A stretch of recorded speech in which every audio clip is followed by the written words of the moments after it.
ગતિ પકડી રહ્યો છે, તેમ નેતાઓ પણ મતદારોને રીઝવવા માટેના પ્રયાસમાં વાણી વિલાસ કરી રહ્યા છે। દિયોદરના કોંગ્રેસના ધારાસભ્ય શિવા ભુરિયાએ શંકર ચૌધરી પર અભદ્ર ટિપ્પણી કરી। આ સાથે જ શિવા ભુરિયાએ શંકરભાઈ ચૌધરી સામે પડકાર ફેંકતા કહ્યું કે પરથી ભટોળ બનાસકાંઠાથી જીતશે જ।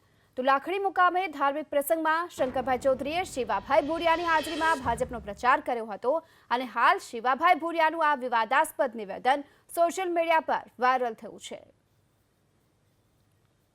उत्तर प्रदेश ની 80 સીટો અને 80 માંથી 75 સીટો માટે કોંગ્રેસ લડે તાર શંકરભાઈ લોકોને માટે કઈ વાત કરે કે કોંગ્રેસ એમ કહે છે તાર શંકરભાઈ લોકોને માટે કઈ વાત કરે કે કોંગ્રેસ એમ કહે છે કે અમારે દિલ્હીમાં સરકાર બનાવી છે પણ ઉત્તર પ્રદેશની 75 સીટ 80 સીટમાં 10 સીટમાં કે કોંગ્રેસ લડે ચોથી કે કોંગ્રેસ સરકાર બનાવશે। મિત્રો આટલી બધી જૂઠો બોલવાની મર્યાદા હોય। આગળ વાત કરીએ અમદાવાદ પૂર્વ બેઠક પર કોંગ્રેસના ઉમેદવાર ગીતા પટેલ પર